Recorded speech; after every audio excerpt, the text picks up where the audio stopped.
ladies and gentlemen, bonjour tout le monde, guten Morgen and euch. We're glad that you are able to make it to our session this morning, talking about youth and CSA, climate smart agriculture. My name is Olu Ajayi. I lead the climate change project in CTA. CTA is the Technical Center for Agricultural and Rural Cooperation. We're based in the Netherlands, but we work on climate change in Africa, Caribbean, and the Pacific. Prior to my joining CTA, I used to work in the CGIAR centers, 3 of them. I worked in IITA, worked in Africa Rice, as well as the World Agroforestry Center. And in these centers, what I was doing mainly was looking at the adoption and the scaling up of climate smart agriculture. Today, we have a distinguished set of panelists who will be speaking with us, who will be sharing their insights. But at the same time, the most important one is yourself, that you can also share with us your insight. Maybe I will ask each of them to just present themselves briefly, then I'll go into the remarks. Yes. Just tell us briefly your name and your work.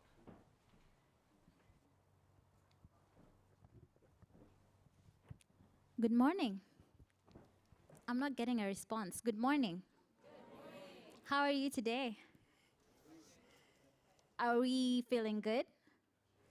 Yes, so I'm really happy that you've made time to come to this event. My name is Amanda Namayi from the Climate Smart Agriculture Youth Network.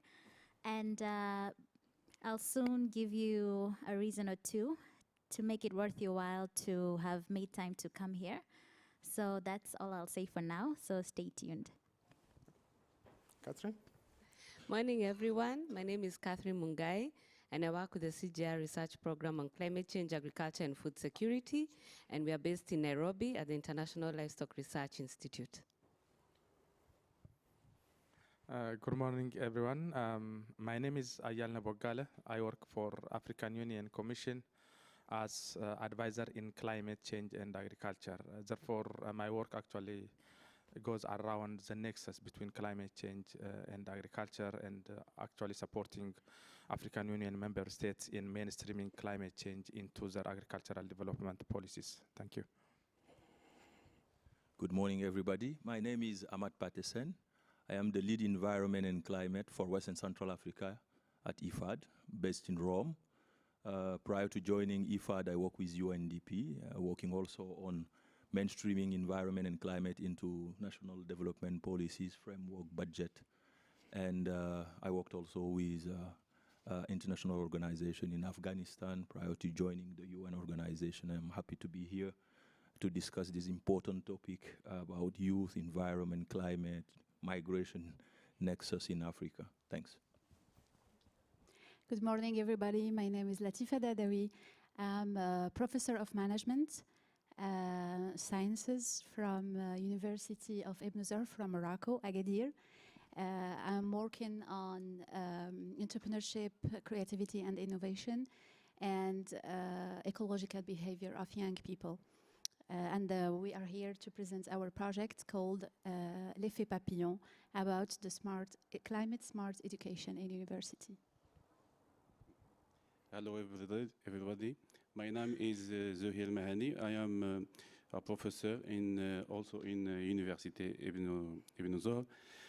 I'm a professor of computer engineering and a member of team Butterfly Effect, who works on smart climate education. Thank you.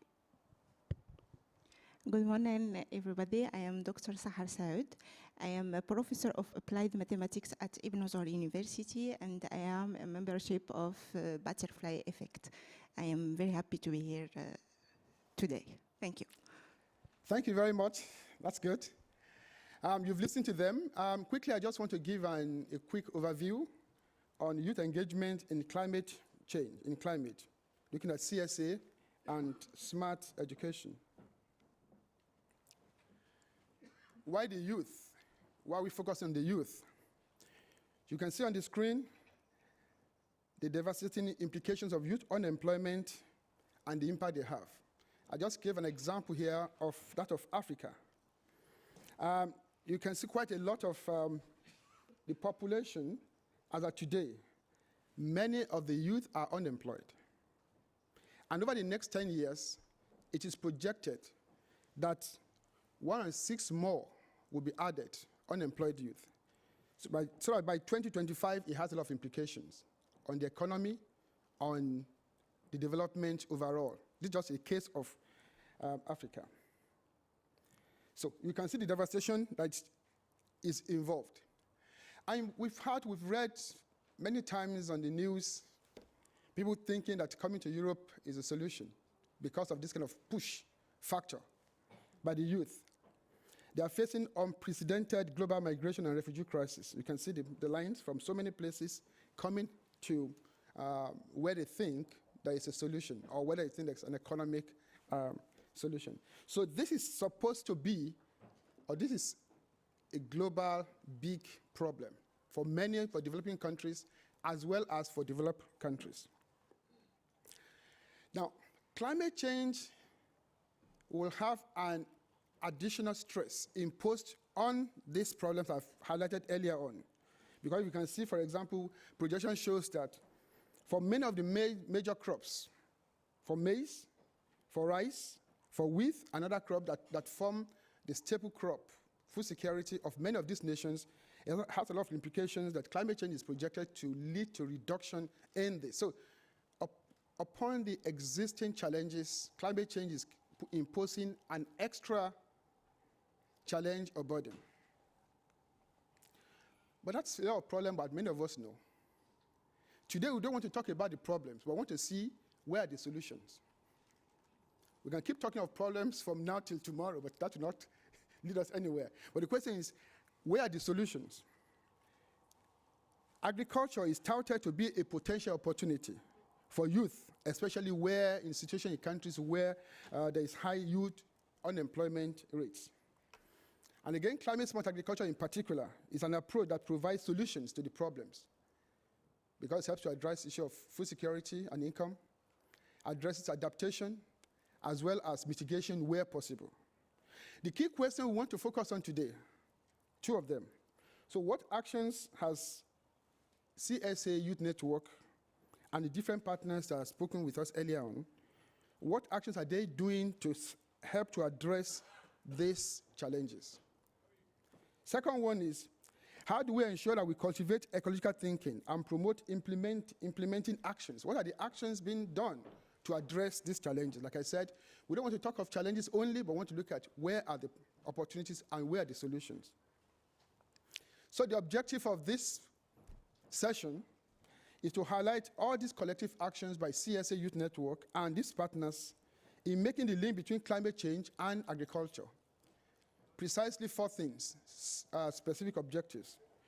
What are the opportunities and the challenges for youth in CSA, in the various agricultural value chains? We say agriculture is a potential solution. It can help to absorb this youth. But what are the experiences, what are the opportunities, what are the challenges?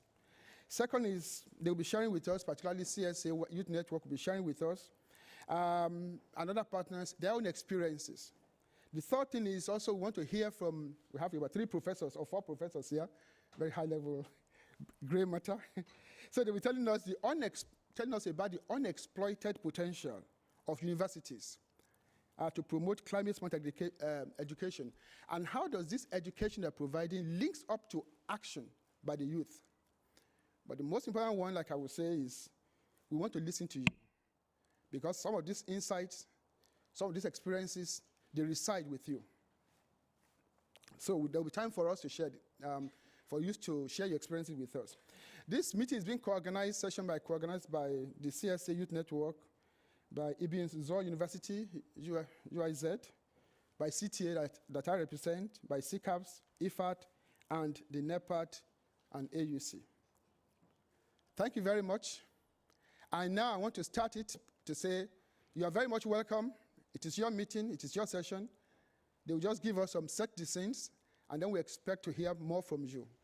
Let's hear those rich ideas that you have to bring solutions Like I said, let's talk more of the solutions and opportunities rather than just the problems which we know all of these years. Thank you very much. I want to invite now Amanda to give us a speech, just some keynote address to address some of these issues that I've raised and highlighted earlier on. Thank you very much.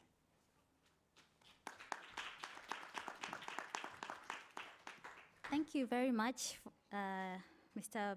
Olu. And wow, I'm so happy to see each and every one of you here. As Mr. Olu had preluded that I am from the Climate Smart Agriculture Youth Network. So that's the gap that stands between the problem and the solution.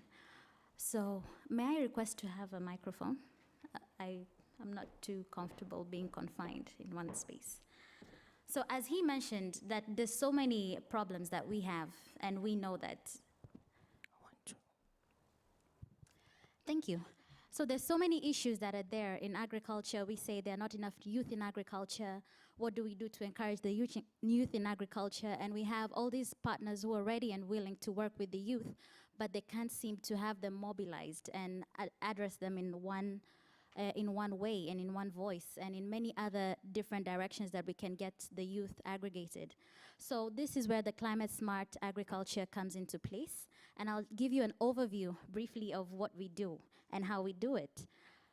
So this is our vision, to engage the youth worldwide towards a resilient environment through climate smart agriculture, as I mentioned before. And yeah, so we have a mission, which I won't take you through because this is not an academic presentation. So we just want to tell you, what have we been doing on the ground? And shortly I'll have a video just enumerating on what we've done. So for those who may or may not be aware of what climate smart agriculture is about, so one of the pillars of climate smart agriculture is to increase sustainability and productivity in homes, in incomes. So I come from Africa, and the backbone of provision in Africa is actually through agriculture. And not just in Africa, world over. I'm sure we all had breakfast. How many of us had breakfast? How many are looking forward to having lunch? So we can see the role of agriculture. Agriculture never goes out of fashion. Agriculture will never grow old. And for as long as you are alive, you still need food to eat, because I'm able to stand here because I had some breakfast, and I had breakfast because someone had to grow some plants, and someone had to process them, and someone put them on the table for me. So through climate smart agriculture, we are looking at how to take care of our environment through agriculture. And so what do we do as CSAYN, so which is the Climate Smart Agriculture Youth Network? So in a nutshell, it's just two main things. There's a voice and there's a vocation. So the voice is creating awareness, and we have partners, professors and the like, where we build capacity of these farmers. So we speak to them, we engage them, we talk about climate smart agriculture. But you see, they say talk is cheap. So this is where the vocation comes in. So not only do we speak, we also go to the ground. We work with farmers on the ground, because we understand that not everyone is able to understand this kind of talk. If you go down to the grassroots level, if you tell someone about climate smart adaptation, will they understand? Will they? Most likely not. If you tell them about climate change, if you look at the rural farmer, will they be able even to understand what you mean? I'm sure not. So this is where we come in and mitigate that gap. So at this point, there's a video that I would like the team to play. So as Mr. Olu had said, we are going to give our experiences. So I'll give you an experience of what we've been doing in Kenya. Agriculture Youth Network in Kenya, and I'm here on the farm with my team, and they're going to show you briefly on how they tap the naturally occurring water and use it to grow the maize. My name is Justus. Thank you, my colleague. So we normally get water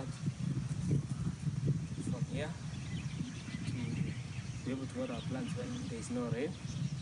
So how do you get this water to come to your farm?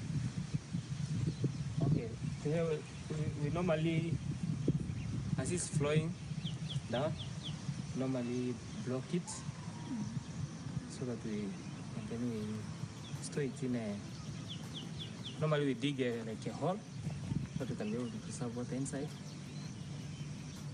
So that and then we water our plants. Good afternoon, my name is Lamu from CSAYN Kenya, and we are on this farm where we have a variety of crop, and of interest is this maize, which is a drought-resistant maize crop, and in the local language is known as katumani. So this one has been planted here a couple of weeks ago, and it's not been raining, so at least it's come out of the ground, it's sprouted. So we are hoping that with the short rains that are coming, that it will come up and be a good crop. In Kenya, we're looking at getting to grow our network by recruiting more members into CSAYN Kenya. And these are just new members, they've signed up recently. So what it is that we are going to do is we look for both youth who are in agriculture, but we also need to tap into the youth who are not into agriculture so that the future can be well secured with capacity building and the trainings that we are going to be bringing on board into this market and the larger East African region. Okay, so that's just a small bit of what's happening on the ground in Kenya, and I'd like my team to introduce themselves. Okay, my name is Justus Kamanda. My name is Annie Chatia. And my name is Lamu Maundu. Yes, and from Kenya we say Kwaheri. or Kwaheri. And Karibu Kenya. Yes. Welcome to Kenya. All the best at COP23. And we look forward to the resolutions. Amen. Thank you.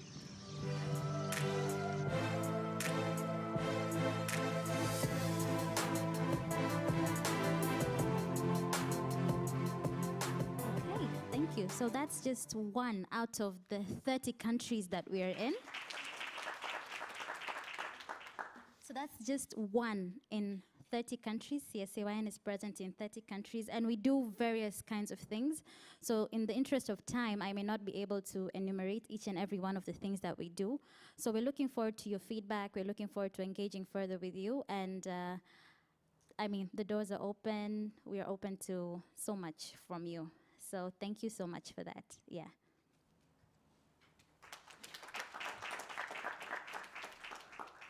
Thank you very much, Amanda. Thanks. They say seeing is believing. She's not just talking about what they are doing, but you have also seen on the video what they are doing. I'm sure there may be some questions, some suggestions to improve this. We'll give you time when they all finish presenting, giving their presentations. So at this time, I want to call upon Catherine Mungai from CCAFS.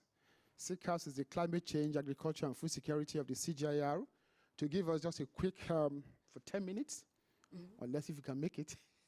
Yeah, of what you are doing and how you are engaging the youth in climate change. Thank you. Hi, everyone. As I wait for my slides to come up, my name is Catherine Mungai, like I said earlier, but I think we have new guests.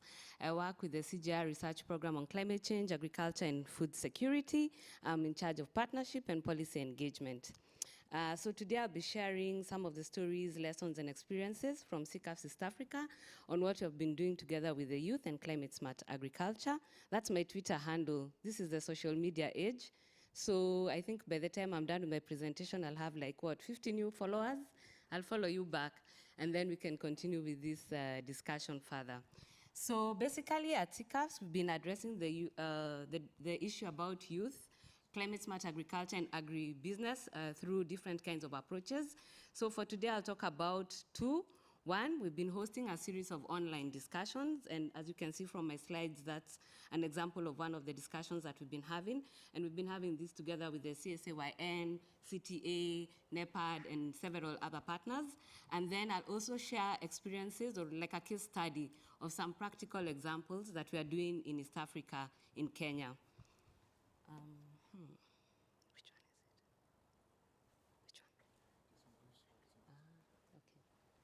All right. So this first part of the presentation. I'll just use this to give you like a background, and I'll draw this from stories and experiences that were shared from the online discussion forum. So for example, there was this quote by Neva. I hope that's a real name. So Neva says that the person's age and agriculture issues are rather complex. During their infancy, child stages, they tend to love agriculture. They want to go with with their parents to the farm. And then after that, they become older. They're like, no, agriculture is dirty and heavy, and they don't want to be involved. They want to go to the office. They want to wear a suit. They want to work in industries. Then when you become old and retire, then you go back to the farm again. So I found this quote very interesting, and I like what he says. He refers this as sunrise, midday, and sunset stages. And that is the kind of perception that we have out there about agriculture. And then I think this also brings us to the fact about the generation gap. You find that maybe the older people are into agriculture, but young people are not into agriculture. So we need to fill this intergenerational gap whereby the issue of mentorship comes in. Then another interesting quote came from Leocadia. She says, "From my experience, what I have gathered is that indeed farming is rendered not cool. But what makes it not cool? First and foremost, small-scale farmers do not engage their youth in the planning and sharing of ideas. They're also involved as laborers. So, at some point when you're growing up, you're forced to go to the farm. So you already have sort of this negative perception towards agriculture." And then she says that, "I could testify to that after having graduated with a BSc in agriculture and was very enthusiastic, but her parents would not take her farming because they wanted, they do not believe in new knowledge, and then the fact was worsened because she's an African girl child." So there's also the issue of gender that we need to consider in this discussion. And then finally, there's some hope. Luces also shared some of the things. He says, "The problems facing youth in agribusiness are enormous, but that should not discourage courageous minds from finding a way through." And he gives some ideas of what needs to be done. We need to empower young people, which is what we're doing here. We need to allow them to have access to assets, for example, to own land, so that they can be able also to purchase farm equipment. They need to be, capacity building and training. And so basically we need to find out what are the gaps and how can we build the capacity of young people who would like to engage in agriculture, and what can we do to change the perceptions towards agriculture.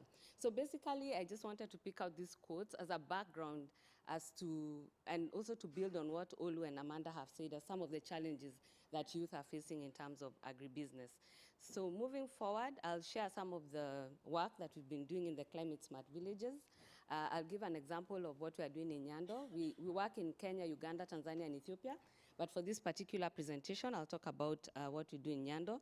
So some of the things we do together with youth groups in terms of addressing climate change is we have what we call the smart farms. And on these smart farms, we do greenhouse production of tomatoes, green beans. And this is because in a greenhouse, you can have better disease pest control, and you can have continuous production, and also water efficiency. So this is a controlled environment.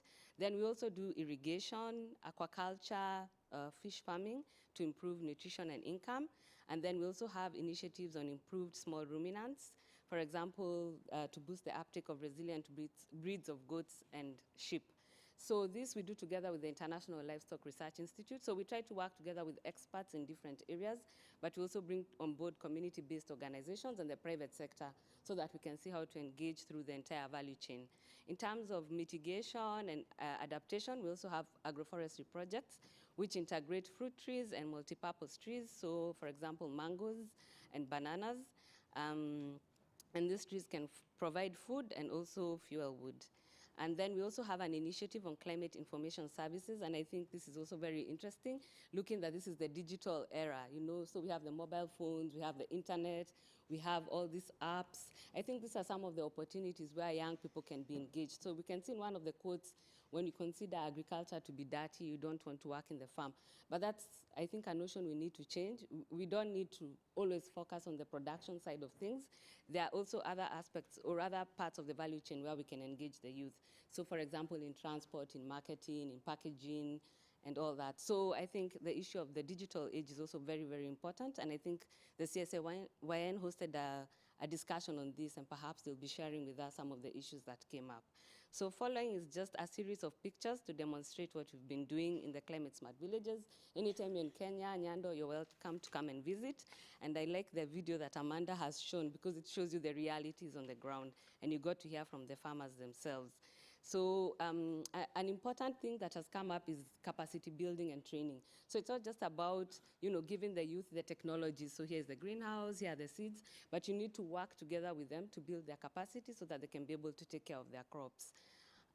Then we also have drip irrigation. Those are some of the crops that are grown in the village. Pest control. And then aquaculture. So you were talking about, water harvesting, but when you harvest the water, at least you can also use it for fish farming, and then you're sort of doing diversifying the sources of food for the family. Then the tree nurseries, and here we have a happy farmer with the popo tree and avocados. So basically, that's about it, about the climate smart villages. This is what we have in terms of the drought gala goats and the red Maasai sheep, and the climate information services. So I already talked about this. I was just giving you the evidence to show you that this is what we've been doing on the ground. So basically, what I can say is that the online discussions have a wealth of information. I was not able to pick out everything that's there, but these are the links. You can log in. You'll find out what are the young people saying are the challenges that they're facing from their own voice, what are their perceptions about agriculture, and they're also highlighting what are the gaps. So even as we move forward and as we wrap up this discussion, I think the important thing is we need to move away from what are the problems. And like all you intimated earlier, we now need to find solutions. We need to identify the entry points. How can we bring on board the private sector? How can we channel climate finance to young people so that they are also able to participate in this, in addressing climate change and adaptation in a more practical way. So thank you very much, and I hope that you've all followed me on Twitter. Thank you. Thank you very much, Catherine. I think the presenters are doing very, very well. They're really working to time, so thank you so much for that. You raised very important issues about issue of perception of agriculture by the younger ones who thinks agric is not cool, or farming is not cool, it's dirty. You also said that at the same time that even on the part of the older farmers, there's also a perception that, what can this young girl, what can she teach me, even though she has graduated from school? So these are issues I'm sure there could be, I expect that this will bring some very, very interesting questions and insights during the time of discussion. But thank you so much. You also gave very practical examples of what you are doing on agroforestry, and how to use this ICT, which most of the youth are well connected with. There is a lot of high penetration of internet now, connectivity, and how do you use that to promote climate information services, talking about improve small ruminants. So thanks so much. Then you raise the issue of, now, how to get finance to help these young ones who are interested, who already have got their perceptions addressed, but how do we address that? So these are kind of very interesting things. I'm sure very soon our guy from IFAD, maybe we'll talk about that here, the money man. But before I go to the IFAD man, let me just go to our colleague from the field, now to the higher level, the policymakers, the big ones who make decisions, the Zohr, the people who give us decisions and who sits with the head of states. Can we hear from you, Professor Bogale? Your view and your point about this. Maybe you are representing African Union Commission. So please, can you talk to us about opportunities to promote youth employment through agriculture? Thanks.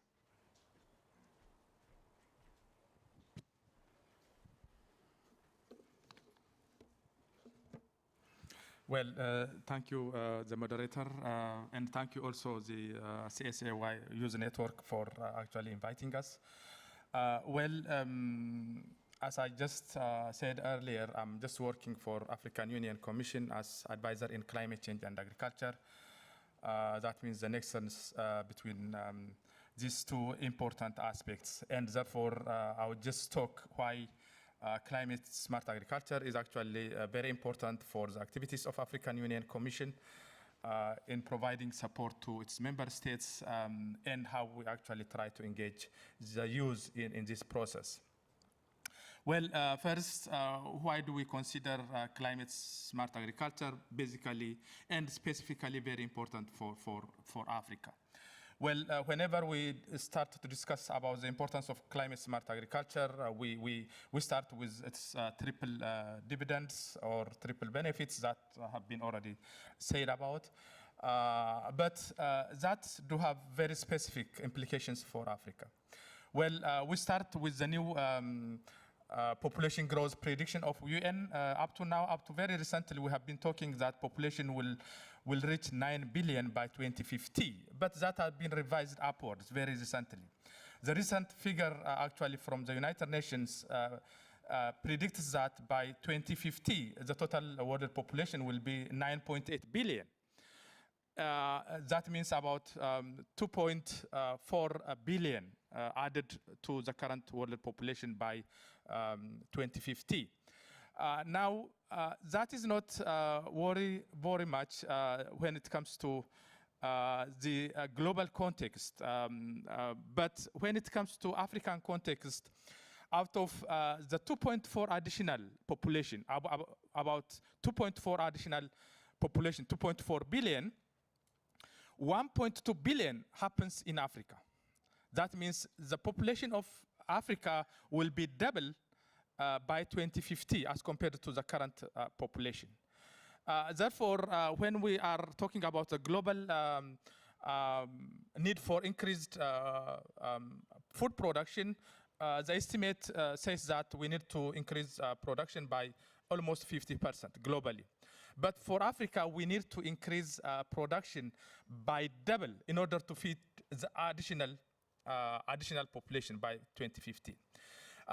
But this is actually happening in the phase of climate change, where it is negatively impacting agricultural production and productivity. Well, from the presentation made by Olu, we have seen that how agriculture actually is affected by climate change. Some crops may decline in production and productivity from 10 even to 25%.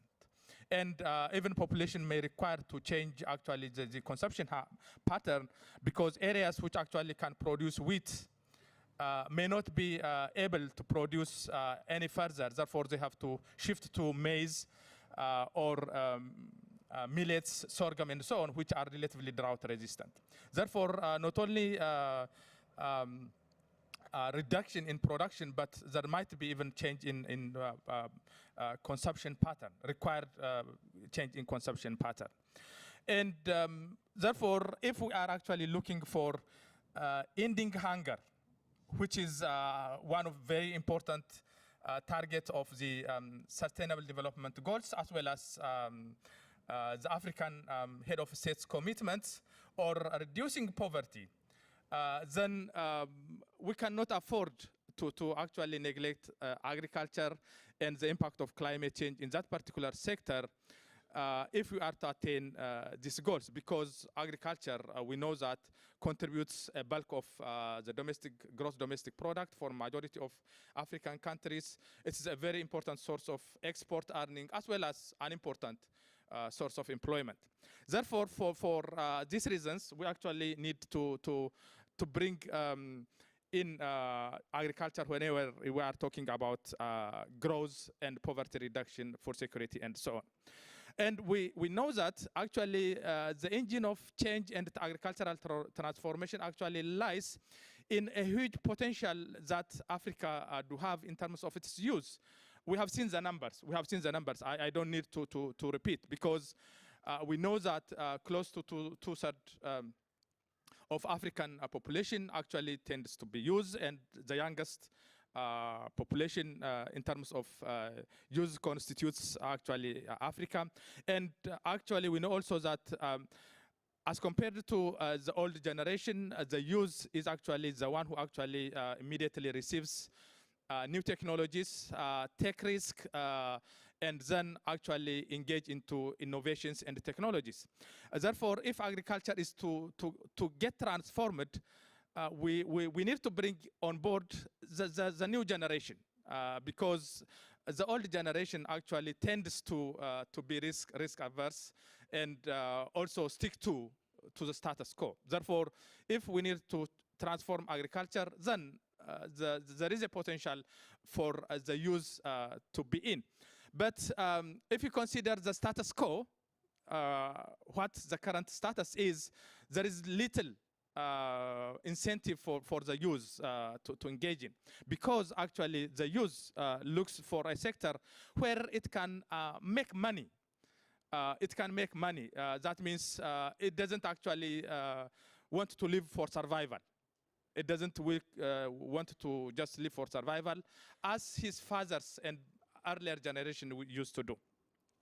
Therefore, we need to make agriculture relatively very much attractive for the youth, actually providing a year-long employment.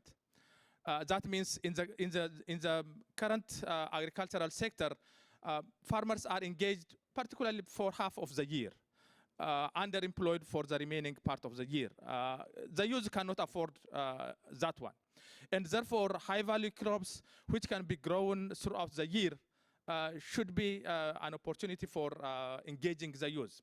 In this case, for instance, among the climate-smart agriculture practices, we have seen, for instance, using irrigation to produce high-yielding variety crops, so that the youth can actually get money from the sales of this product and engaged in employment throughout the year, be it through rainy season as well as through drought seasons. And also, in addition to that, beekeeping and so on are also good areas where the youth can engage. And actually regenerating degraded land also proved to be an important source of land for the youth to engage in a number of countries. That means the youth can be involved in restoring degraded land by planting perennial crops, for instance, papaya, mangoes, and so on, from which they can actually get access to the scarce land, and then also actually get return throughout the year. Well, and also, for instance, such engagement will entitle the youth for climate financing. That means when we are engaging in, when the youth are engaging in plantation of these perennial crops, they are entitled, actually, if they come up with good project proposals, to apply for instance, GCF funding, because they have implications for greenhouse gas emission as well. But still, we have to bear in mind the challenges the youth are facing, because in terms of having a conducive policy environment, which actually gives them access to land, to finance, because there are a lot of bureaucratic hurdles, as well as the inputs and the technologies. These are the main challenges that we are expecting to face. And also access to market. Production is not an end by itself. You have to sell it. You have to sell it. Therefore, here infrastructures comes into play, even information, because if you lack information regarding prices and markets and so on, the transaction cost will be very high. Therefore, the benefit actually goes to the middlemen rather than the youth which are engaged in agriculture. These are actually important things that we have to consider. Therefore, if you are to be strategic in employing youth, creating employment for the youth in agriculture, in climate-smart agriculture, we have to consider them in the implementation of any disease. That means when countries are actually preparing NAP, National Adaptation Plans, for any disease, they have to be there. When we prepare National Agricultural Investment Plans, they have to be there. And when we are actually designing strategies for implementing SDGs, they have to be there. That means we can engage the youth in strategic interventions and so on. I think the time is up. I think I need actually to stop here. Thank you. Thank you. Sorry. Thank you very much, Professor Bwalya. Yeah, you rightly pointed out that agriculture has the potential to address youth unemployment. But then for agriculture to play this role, you rightly pointed out that it has to be attractive to them. It has to be profitable. It has to make money. It has to bring money on the table and food on the table. I'm sure by the time we have discussion, we'll be discussing how do we turn this thing into profitable business. Okay. You also, coming from AUC, you highlighted the challenges of policies. How do youth get access to land? for many countries that are kind of gerontocratic, where it's leadership by the leaders, by the elders. So how do they get access to land? How do they get access to finance? You also mentioned that it's very good, it's important that the youth should be involved. They should be part of this engagement when decisions on policies that affects their life, that affects CSA, that affects agriculture are being made. Like they say in the part of the world where I come from, they say, you cannot shave a man's head in his absence. I think so. You cannot really talk of youth and things will benefit them without involving them. So thank you so much. At this time, I want to call upon our colleague from IFAD, Pathe, to just give us your insight as well. Thank you very much, colleagues. And I'm very happy to be here with my fellow young brothers from Africa and why youth matter to IFAD. Maybe before getting into the subject, I would like also maybe to give a very short background, a background of what African leaders are experiencing and facing. So we have dual challenges in Africa. If you are a president or a minister, I think you have to address two challenges. The first one is to feed 1.5 billion people by 2025, or 2 billion maybe in 2030. So this is a big, big challenge because those people are your people and you need to feed them. The second challenge is also to offer jobs to more than like 500 million people entering into the job markets. So you have to feed people, but you need also to address the job for the young people. So they are entering in this market, we have to create those jobs. That's a big equation for policymakers, African leaders. But before getting into what IFAD does, I would like to share a story which I was discussing this morning, and it is still stuck in my mind. Yesterday, before leaving Rome to Bonn, I met a fellow Senegalese, those migrants, in a shop where they send money, remittances. So any African who is abroad know Western Union, DREA, or MoneyGram, because you have to send money back home. But what is special in his story, he's from Matam. It's a city like a big, it's not like a city, but a village on the east side of Senegal. And we have projects there. Our projects are focusing on climate resilient agriculture.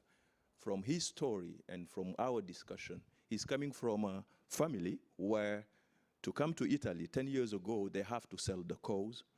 They have also to sell part of their land to collect more than $5,000 for him to go. And he left Senegal through the different routes, Morocco, Algeria, and he ended up in the Sicilian coast, quite lucky part of those people who were granted to stay in the country. He got a job in a big factory, and he's able to earn money. So I asked him how much he's sending right now. It was $100 for his family. So they sold land, they sold animals and so on for him like 10 years later to send $100. And he's supporting maybe a big family. And at the same time, I was coming here to talk to you, to engage with policymakers on behalf of my organization, to advocate on the behalf of his people who were staying in those villages. So maybe he did not have the same opportunity to go to school, he quit earlier, and the only opportunity was to come to Europe. And right now, and from his own voices, he would like to go back because he's tired doing the same thing, and it's not necessarily increasing, So this story echoed to all of us who are here, because this also is linked to climate, environment, agriculture, migration for those young people. Why they sold these animals? Because of low productivity, because they did not really manage well the risk, or they couldn't, or did not have these tools to do it. And this is really a big challenge. It's part of many challenges young people are facing in Africa. And those challenges are also investment. Investment, because if you're a young person, either you graduate from a university, myself I'm an agronomist, when I finished my studies from Morocco and other countries, France, I couldn't get a loan. I did not even think about it, because you know when you go and you don't have assets, you won't receive money from a bank, from a financial institution, microfinance institution. It's a big, big problem for young people to, even if you have the brilliant ideas, it's a barrier, how to get a loan to start your business. The second one is information and technology. So you may have the information, you may have you may have the whole knowledge, but you need to update yourself. And those information and climate technologies need to be adapted and accessible. Sometimes it's too expensive. So yesterday we asked for this electric car. They told us 37,000. So even if you want an electric car, just because you are promoting a clean environment, so you won't be able to buy it because it's very expensive. So how can we make it also cheap? Another challenge is transfer of land rights.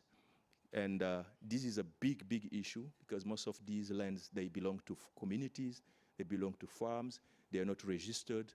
If you are young and coming from another country to access to those land, it's also another issue. So you have to talk to the community and make it accessible to you to be able to work. And the last one is vocational training. For those who are not graduated from a university, you would like to know how to do it, coming from a small city or even from a village, still you face problem. For example, if you want to work in a greenhouse program, how to do it, how to manage irrigation system. So these are big challenges we need to address and make also agriculture very attractive to young people. So that's why IFAD, which is the lead investors in smallholder agriculture and the only UN agency and financial institution, is investing since 1978 billions of dollars in smallholder agriculture. So we are working in specific priority areas, and part of our portfolio, 50% is going to African countries, 30% going to fragile states. So we are working by mainstreaming youth into our strategies, policies, and programs. So all our investment, we have a targeting mechanism. When we are designing program or strategies, we have like gender expert, youth expert, looking at the age and the different skills they have and make sure that they are differentiated. And what we are administrating in terms of program are tailored to that specific group in that village. And we are working on training agro-businesses, farming, even off-farm activities, startup, as well as anything related to access to rural finance. So we have several projects in Africa, in many countries.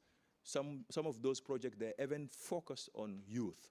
Like, for example, in Cameroon, they call it PEA Jeune Programme Jeune Emploi Agriculture, and it is more on agroforestry, agribusiness around the park, where we are trying to get the young people being part of those specific programs. You have it also in Mali, where the program is more on rural finance, but preference also is given to young people to access without even having guarantees, so make sure that they can access to the funding and start working. So microfinance institutions are also supported to work directly with the specific group and organize those groups into communities. So here I think this is a great network that need to be spread around Africa. And when we were designing our strategies and our programs, so we have also young people being part of the decision-making process, not necessarily working only with Ministry of Agriculture and receiving the proposal of the Ministry of Agriculture, but the group in charge of engaging with IFAD or any other financial institution like World Bank, African Development Bank. You have this network advocating to have a specific share of those loan or grant allocated to the country going to youth. So I see also my colleague from ILO, they are more specialized on training, on job creation, green jobs. So partnering also with all those sister agencies, UN agencies, UNDP, UNEP, and so on, to bring and create a big coalition for young people. I think this is like a beginning of a momentum or a big coalition, and we have like the COP called Grand Coalition, but Grand Coalition for Youth in Agriculture. And I would like to thank you very much for giving me this opportunity.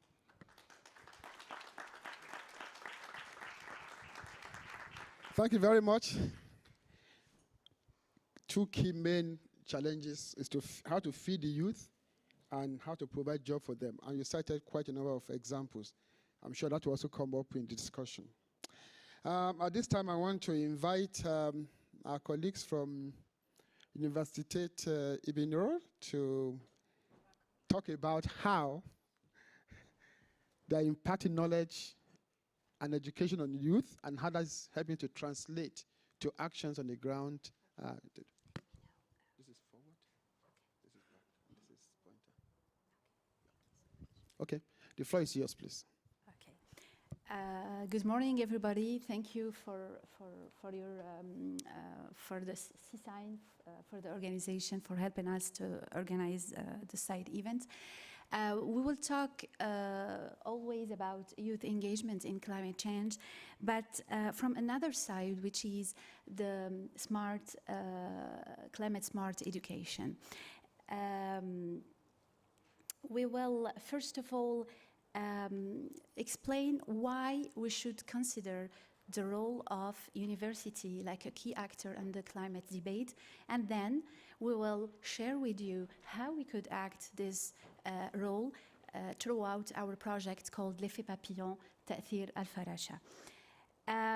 As you know, Morocco is a fragile hotspot facing dramatically the climate change consequences.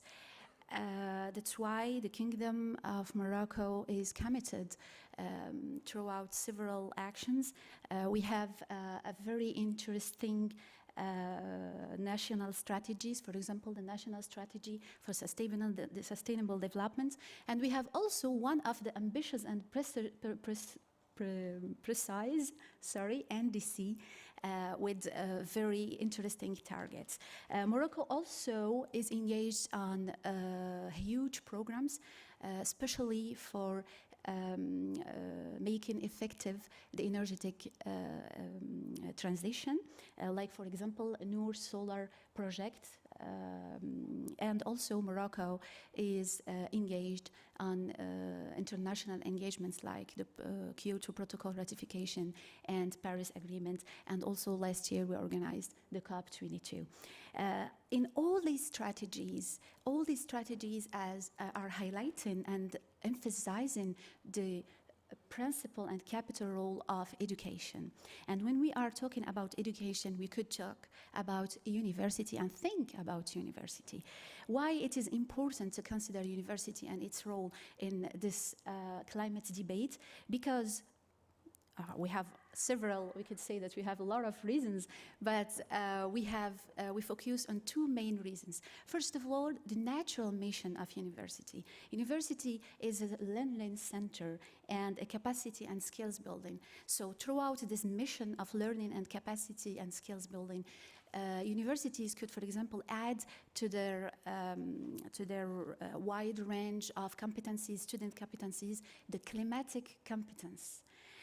We will talk later about what we could include on that climatic competence. Second, value added of universities is their role in research, development, and expertise. So this is something very interesting because we know that in universities there's a lot of research on climate change, on very specific, very scientific, but the question, how we could bring all these research findings, how we could bring researchers from their ivory tower to work with, for example, associations, policymakers, etc.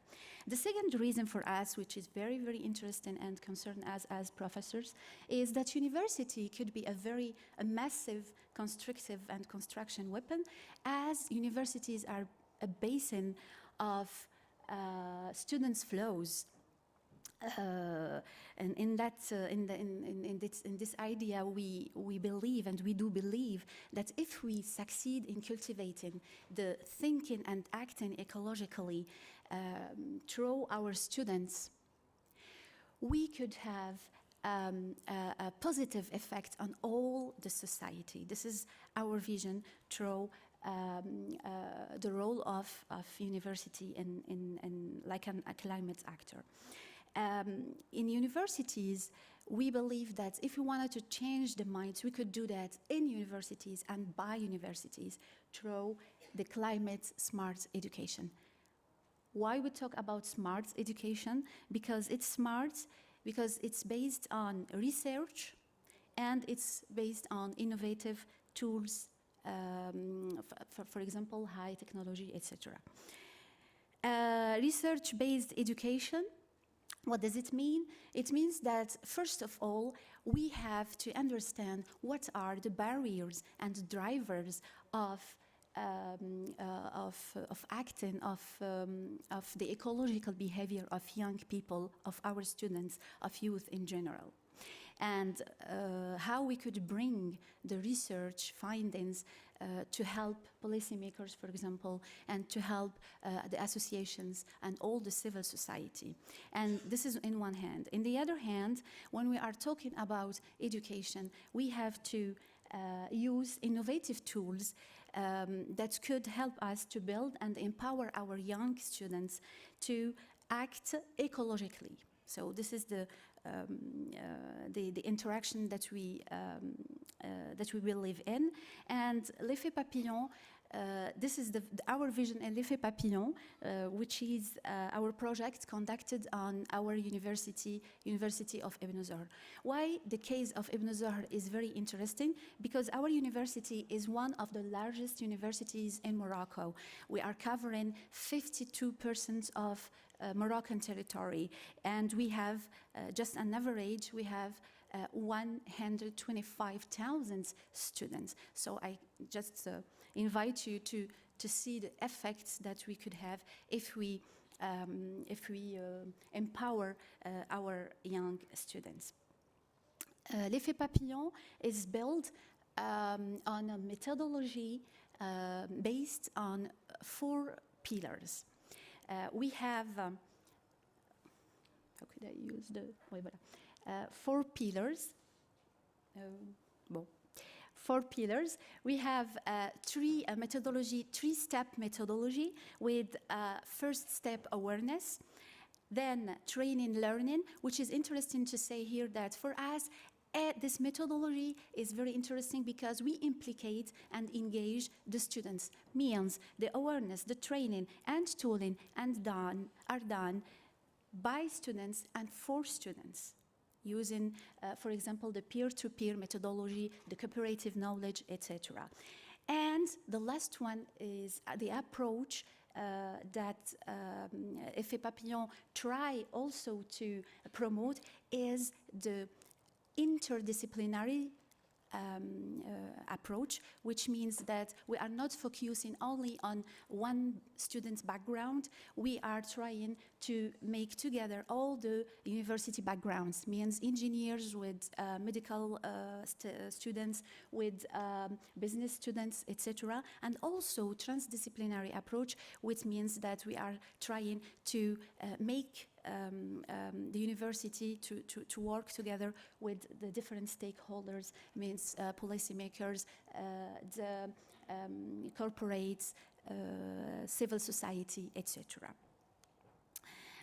We launched different actions since 2 years ago. Our first action was to understand, it was a research program, because we want to understand why today our students are not acting ecologically, and what are the drivers and barriers of this ecological behavior. We are trying to model the ecological behavior. Some of our primary results were very interesting because it confirmed our intuition that the problem is also a problem of knowledge and information of our students. And the second action was the introducing of the Ecolo Think and Act vision in the daily student life. And in this issue, we worked with our students to ask them, to don't give them the solution. Our idea was to engage them on asking the right questions and then to work on those solutions. So we conducted the brainstorming and several brainstorming sessions, and from those sessions we had we worked on different tools. For example, an ecological student charter and an ecological smartphone game, for example. Our third action that we are very proud of, which joined what was said by IFAD, is developing and promoting the green business student entrepreneurship. And we called that program Eureka, which was supported by Sene and our Ministry of Higher Education. I will invite you because I don't have time, to watch together a very short video to give you an idea about 2 years of existence of l'effet Papillon. Could you just push the play?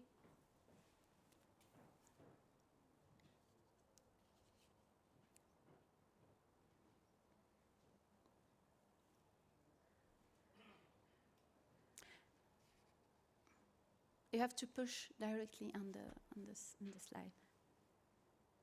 So what still to do for us, and that's why we are here today, is to find other partners so we could so we could duplicate l'effet Papillon, and especially we want to enlarge our database, including, why not, other countries, African countries, because we are focused on.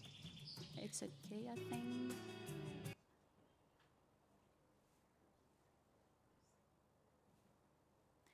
You have just to.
From the brainstorming session that we conducted with the presidents of the students' associations and organizations of all the university.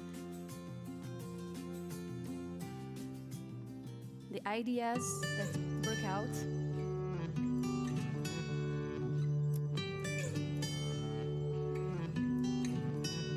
Here the students are sharing their experience from the brainstorming done with other students.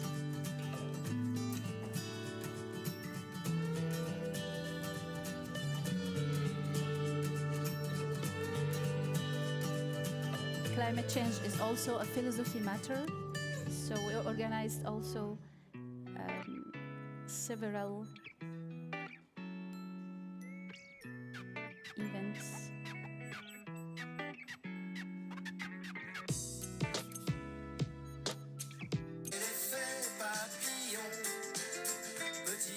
Cause, grande conséquence. Pourtant jolie comme expression, petite chose, dégâts immenses.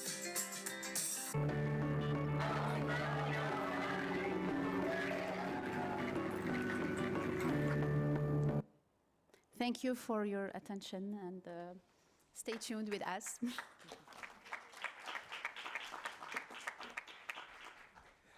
Thank you very much for this quite exciting presentation. We've listened to our presenters. Now it's your turn to ask questions, clarifications, and please give us your rich insight. They've talked about the risk challenges and they identified some solutions. How do we move forward from here? Yes, key questions? Questions? Can I just, okay. The gentleman there, number 1, I just give numbers. Then number 2, number 2 is the one just. Then number 3, you are number 3, you are number 4. Any other personals? We have 4 for now. 5. We have 1, 2, 3, 4, 5. Okay. Can we just start? Please let us know who you are directing your questions to, if it's a general one. And please just keep it just short. All right. Thank you very much. Tell us who you are first and where you come from. I will do that. My name is Anthony Chambers. I'm from Jamaica with an NGO delegation, part of the GEF Small Grants Program. And my quick question is, I was at another program yesterday, and there's a common theme that came out of Africa, and I want to ask if anyone could help with this question. It's a question of land rights, because if you have no access to land, most things that you want to do become impossible. Is there anyone who can say that something is being done Pan-African-wise to address the matter of access to land for people who want to develop themselves? Thank you. So it's clear, access to land right issues. Yes, number 2. Yes. Hello, my name is Daniel Hollett. I'm a student at Cornell University, and I worked at CIAT this summer for Climate Smart Agriculture. And thank you for the presentation. This question is directly more towards CSAYN. I was just curious if you could talk about your thoughts on expanding to U.S. universities and organizations such as Farmers for America, and what your plan is in better collaboration to make CSAYN a more universal and strong network. Thank you. Thank you very much. You're doing well. So CSAYN, how do you go beyond just Africa or Asia and extending to America and others? Yes. Thank you very much. I must also join my colleagues to extend my sincere gratitude to the information you have shared as a panelist.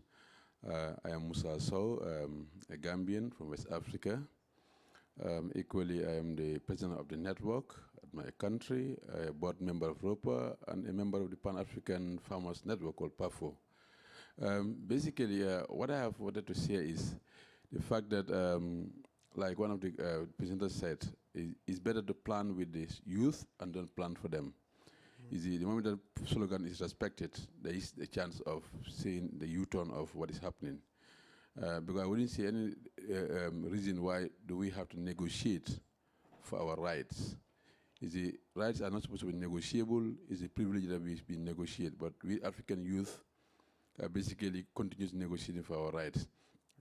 Okay. What I have not heard you mention is, you mentioned about entrepreneurship, but I think there are issues that Sorry, because of time, can you just go straight to your questions, please? Yeah, my concern is basically around value addition. The farm gate price will never help the youth. We always have to need to add value addition. And in value addition, basically, could be the best solution to most of what we are facing. And thank you. Okay. Thank you very much. So that's a comment. Yes, number 4. Yeah. Hello, everyone. Thank you for your words. My name is Joaquin. I'm from Chile. And I'm a part of the delegation of IAS, which is an NGO of an International Association of Students in Agriculture and Related Science. So this question goes for Amanda for both youth organizations.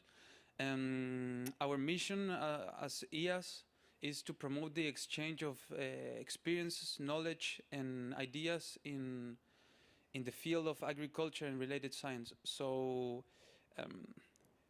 also our president is from Zimbabwe. So what do you think about cooperation or working together to improve and to promote more and to increase the number of youth in agriculture? So thank you. Thank you very much. Again, to you, CSAYN, how do you expand to South America? Yes, number 5. Yeah, here. Hi, thank you very much. My name's Emily, and I help coordinate the youth constituency agricultural group. I'm really happy to hear how much you want to involve youth, and I think pulling together all these strands of what you're offering and already doing, I just wanted to, something that I think is really needs to happen. Obviously, we need farmers to come with us. They are the key to feed us, to help us a lot of mitigation. Obviously, I come from the mitigation side a lot. I come from New Zealand. And there's a project there which is working with universities as well as local governments. It's not fully formed yet as far as I would like it, but I just thought I'd pitch it to you as well, where we would have a wraparound service for farmers, where they would get not only sort of help mapping their farm and where the issues might lay, but what kind of crops could be used for in this future. But market help, looking at future markets, looking at financial help, all that kind of thing. But to use the students that you have access to in your networks to do that main work, so it's not so much money, but also gets these farmers to realise that young people do have this knowledge and does help, and that would show other farmers to start that fear to change, to realise it does help. And I think if you're offering these services for free, then they're more likely to want to get on board, because we do need them to be able to come with us. Thanks. Thank you very much. That's a very important. We have two more questions, number 6, number 7, and then we give them to panelists to respond. Please keep it short. Tell us your name, and please keep it short. Krug Ganyasul. I work with the Secretariat, UNFCCC, and my thanks for the presentation. I have one question. I wanted to find out from different researchers as well as the IFAD and CGIAR. When you look at the nexus between the CSA and the entrepreneurship, what do you see are some of the decision analysis variables that can be put into context? Thank you. Okay. Decision analysis variables. So maybe that will go to CCAFS. Yes, sir. Hi, Travis Frank from Climate Interactive.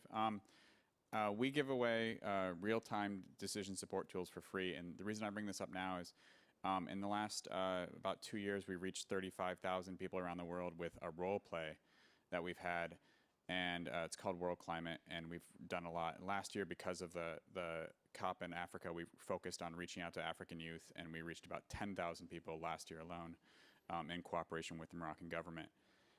So what I ask now is just, have people tried reaching, we found role plays with respect to climate negotiations being really effective. We are considering developing a free role play around climate smart agriculture. I'd love to hear your thoughts on it. Thank you very much. Maybe I just allow the panelists to respond. I can see a number of the questions are to use CSAYN. People are saying demand driven. People are saying, why are you limiting yourself? Why not? When are you coming to America? When are you coming to South America? Yes. Okay, so thank you very much for the questions. That means that you actually did listen and paid attention to my presentation. So I'll start off with Daniel from Cornell University. So we are open and we're expanding, and we're not just in Africa. We are also in the Far East. We have our presence in Indonesia. We are also present in Pakistan. So we are open to grow, and since it started with Africans, so the majority of our member countries are in Africa. However, we are open to all and Sunda, and that in turn also addresses Fahim. So we are also open to collaborate with anyone and everyone from wherever, who, for as long as they're just interested in engaging and addressing these gaps. So we are open to working with them. So we can talk after this and see how to propagate that. So I hope I've answered you. Yes, Travis, I didn't really quite understand your question. So maybe you could ask me properly after this. Yes, those are the questions that I received. Thank you. Okay, thank you very much. There is a question on land rights. Somebody wants to say something about that? Or decision, no, there's a decision. Yeah, can you, Catherine, can you, since you are a researcher here, or any of our colleagues from Morocco?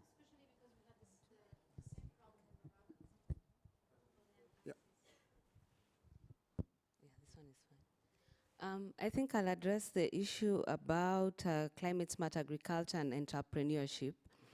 I think one of the issues that have come up, even on the online discussions and even in other previous side events that we've had at the COPs, is that we need to rethink how we're engaging with youth. And I think that is important because we need to look at the entire value chain and see at which points we can involve the youth.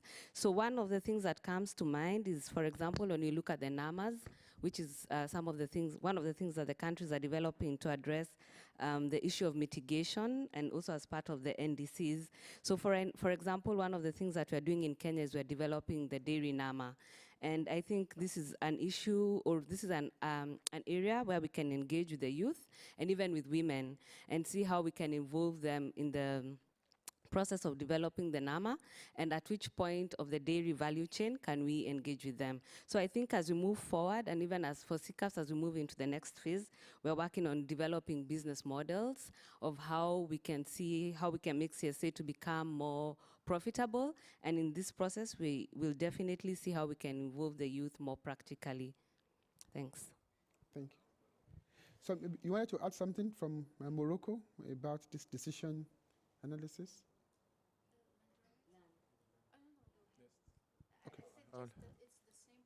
Oh, okay, fine, thanks.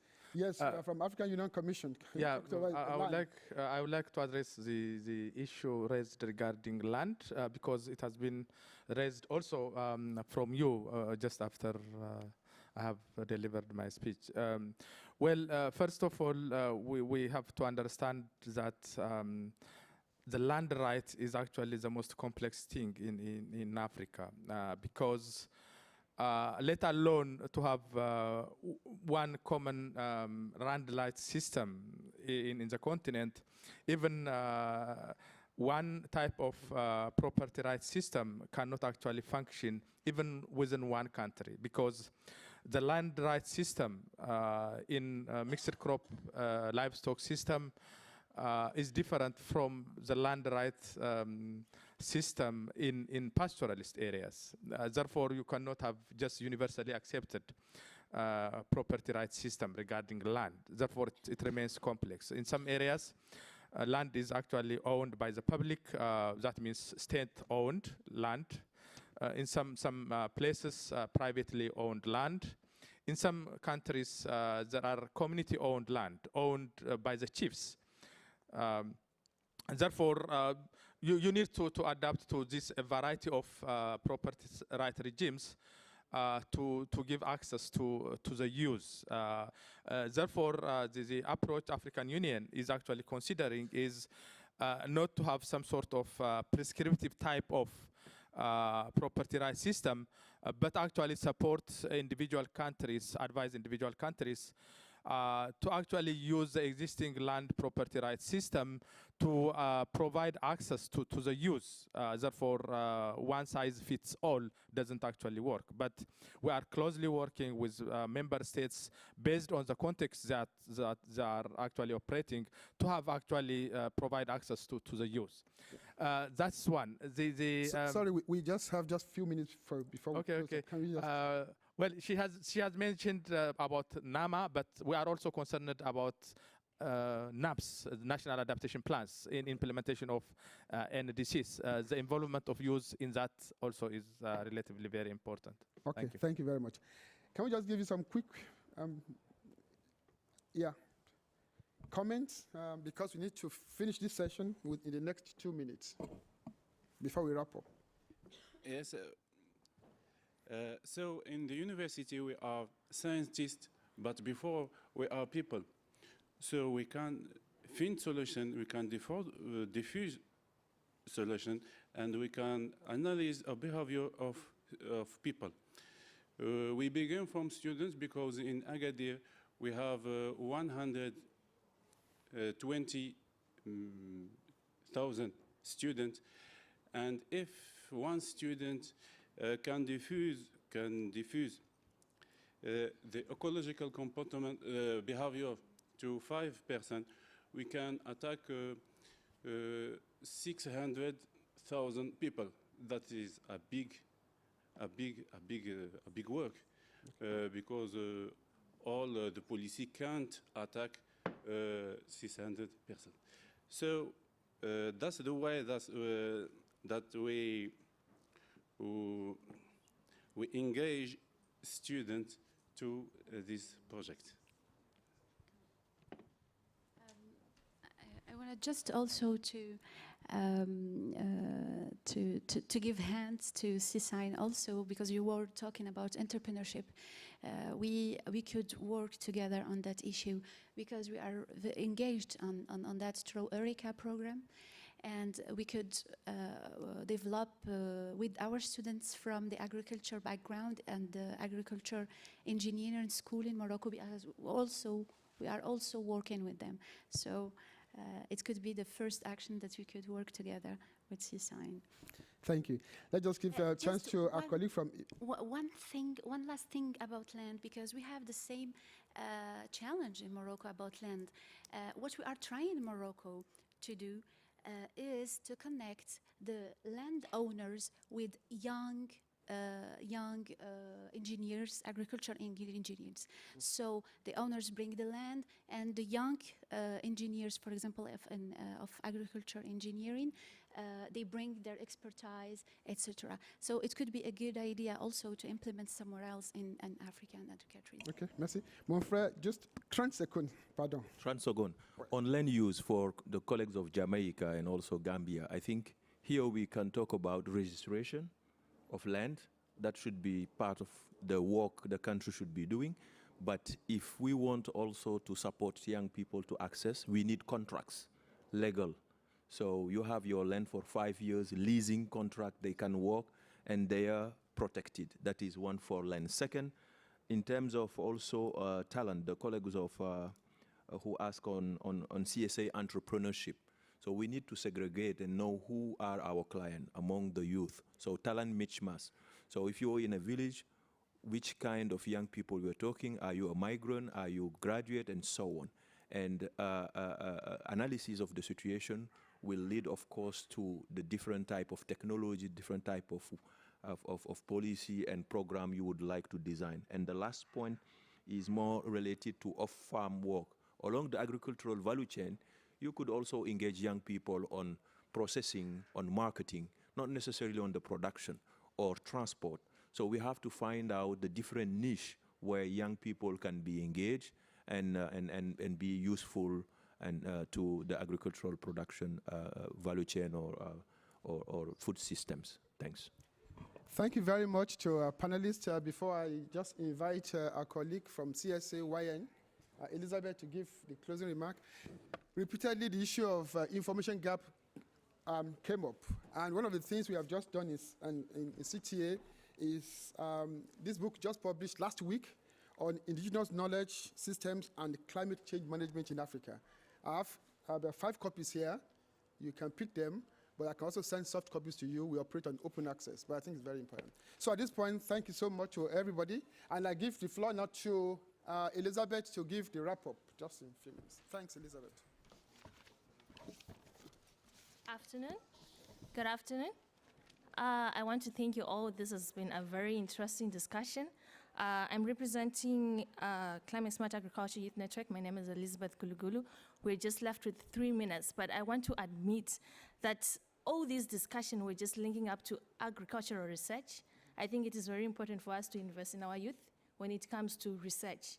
Research is very important. Even when we are constructing, doing our budgets, it's very important to put aside money for research so that we are involving and engaging the youth. And also policy implementation. We have to engage the youth when it comes to policy implementation. I want to thank you all. I want to thank you, CTA, Climate Smart Agriculture, CCAFS, doctors from University from Morocco, IFAD, NEPAD, UIZ. I want to thank you all, ladies and gentlemen, for creating time to come and to meet with us and discuss our concerns, our grievances concerning climate smart agriculture, concerning funding. I think we have heard all that, and we hope you're going to work well in the future. Thank you very much. Have a good day and enjoy your lunch.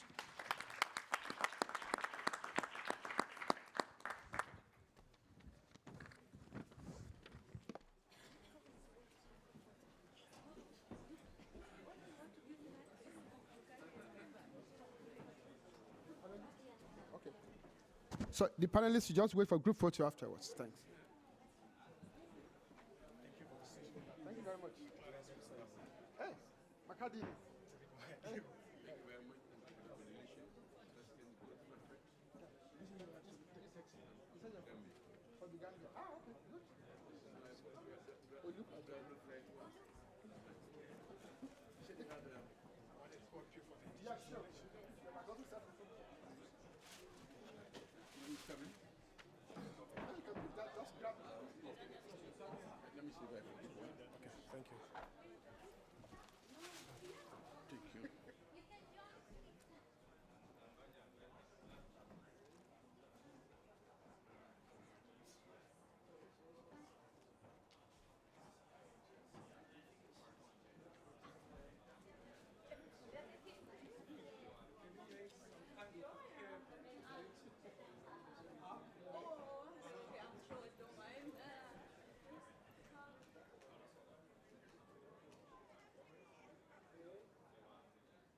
Okay, I get my card. You're from which country? I'm from Nigeria. Oh, you're Nigeria. I'm in Nigeria, but I work in Netherlands. Oh, you're working in the Netherlands? Yeah. It's CTA? Yeah. In the Bogale? Yeah. Okay. Hey, how are you, sir? Good. What's your name again? Ah, Makabanchi. Munuri. Hey, Taonga Chomene. Hey, I was in your country for 5-6 years. Ah, okay. I was working